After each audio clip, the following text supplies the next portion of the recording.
You know that feeling, that gap between a life you want to be living and, well, the one you're actually living? It's something we all struggle with.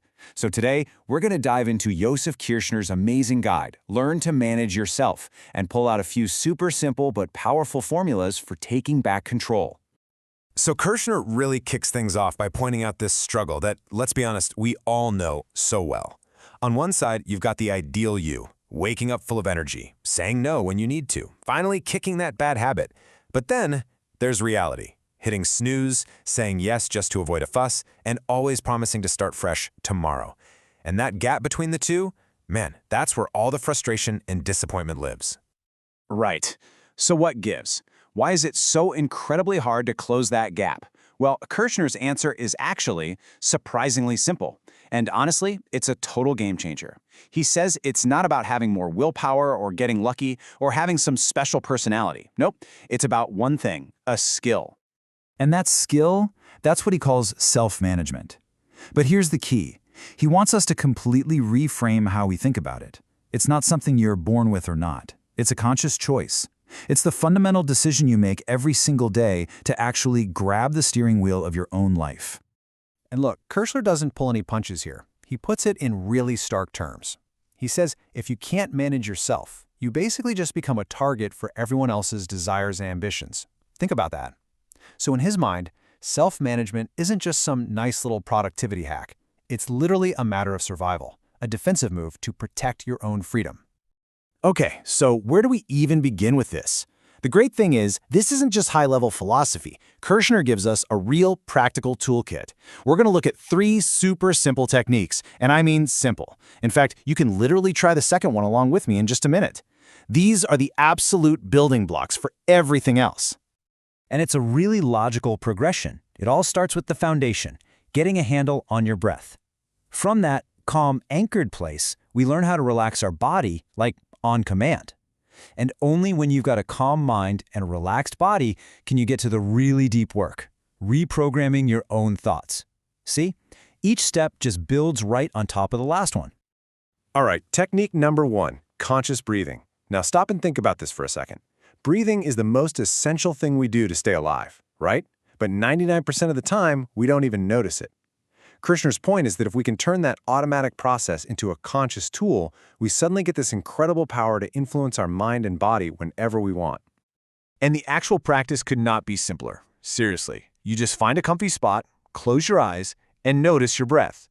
You calmly breathe in, hold it for just a second, and then let it out nice and slow, longer than your inhale. That's it. You do that 10 times. What you're doing is basically sending a direct message to your nervous system that says, hey, we're good. You can calm down. I'm in control here. There's this fantastic story in the book that shows just how powerful this is. It's about a woman who worked in a tax office, and she was terrified every time the phone rang. She just knew it was going to be her angry boss. Her whole body would tense up. So she trained herself to do one thing. Before she answered, she'd take just one calm, conscious breath. And just like that, the fear was gone. That one little breath created this tiny pocket of space for her to choose how to respond instead of just reacting. That's the kind of power we're talking about here. Okay, so once you've got a handle on your breath, the next step is dealing with physical tension. Kirschner's point is so important here. When our bodies are all tensed up, our minds are vulnerable. Stress makes us jumpy, reactive, and way easier for other people to influence. Being able to just poof, let that tension go in an instant, that's a legit self-management superpower. Okay, you ready? Let's actually try this one right now. Wherever you are, just do this with me. Take a deep breath in and shrug your shoulders way up to your ears. Tense them up, really feel that tension. Hold it. And now just whoosh, exhale and let them drop completely. Feel that release? That's what he's talking about.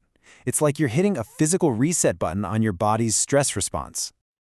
All right, now that you can get your mind and body into a calm state, it's time to work on the source code, the programming, your thoughts. Kirschner basically says our thoughts are the engine that drives every single thing we do. And if that engine is running on old negative code, fear, self-doubt, we actually have the power to go in there and consciously write a new program. Check out this perfect example. The old thought, the fear formula, is all about someone else. I hope my boss doesn't get mad. All your power is with him. But the new formula flips that completely. What he says does not affect me. Now, this isn't about being rude or starting a fight. It's about deciding that your own inner peace isn't up for debate. You're not changing him. You're changing how you react to him. You're taking your power back. So you've got these 3 tools: breathing, relaxing, and reframing your thoughts. And they're all so simple, almost deceptively simple. But Kirschner is super clear on this. Their power doesn't come from just knowing about them. That does nothing. The power is in the doing. It's in the repetition, day after day. The real secret to making any of this work is just practice. And he really hammers this point home. An idea? It's just an idea. A decision? Still just a thought. Nothing changes. It's the consistent daily work, the practice, that actually turns these little exercises into powerful automatic habits that can totally change your life. So how do you make sure you actually stick with it? He gives us a simple 3-part recipe for success. First, start small, like really small. Don't try to change everything at once. Just 5 conscious breaths in the morning is a massive win. Second, write down a specific goal for the day. Make it real. And third, and this one is huge, do it now. The second you think of it, just act. Don't give that little voice of procrastination a chance to talk you out of it. And that really brings us to the final and maybe the most important shift in thinking. See, this isn't just about me explaining a book to you. It's about you realizing that you already have everything you need to be your own guide, your own coach on this journey. I absolutely love this last thought from Kirschner. He says, when it comes to self-management, you are the student and you are also the teacher. No one else can do this work for you. You have to be the student who's curious and open to learning, but you also have to be the teacher who makes sure you show up and do the work. The responsibility is all yours, which also means the power is all yours. So I'm going to leave you with this one question. You now have 3 simple, incredibly powerful tools you can use right now: the breath, the relaxation, the thought formulas. We know that real change doesn't start with some giant, overwhelming plan. It starts with one small, simple action. So what's your first step going to be?